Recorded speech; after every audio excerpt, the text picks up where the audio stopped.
البلوبيف الخطير دوت من النهارده هنعمله بنفسنا في البيت، وهيطلع بنفس الشكل وبنفس النتيجه، بجد هتنبهروا بيه.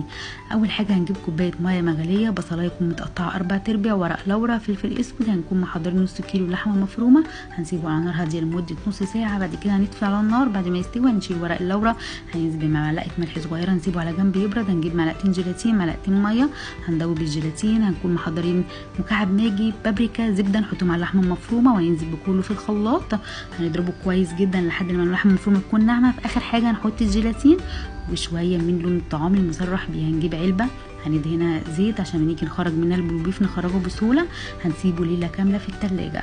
شوفوا بقى النتيجه هتبقى عامله ازاي، بجد هتبقى خطيره. متنسوش بقى تعملوا فولو للفيديو على الانستجرام وعلى الفيسبوك، ولو عايزين تشوفوا فيديوهات اكتر هسيب لكم لينك القناه في صندوق الوصف. واشوفكم على خير وبالهنا والشفا، وباي باي.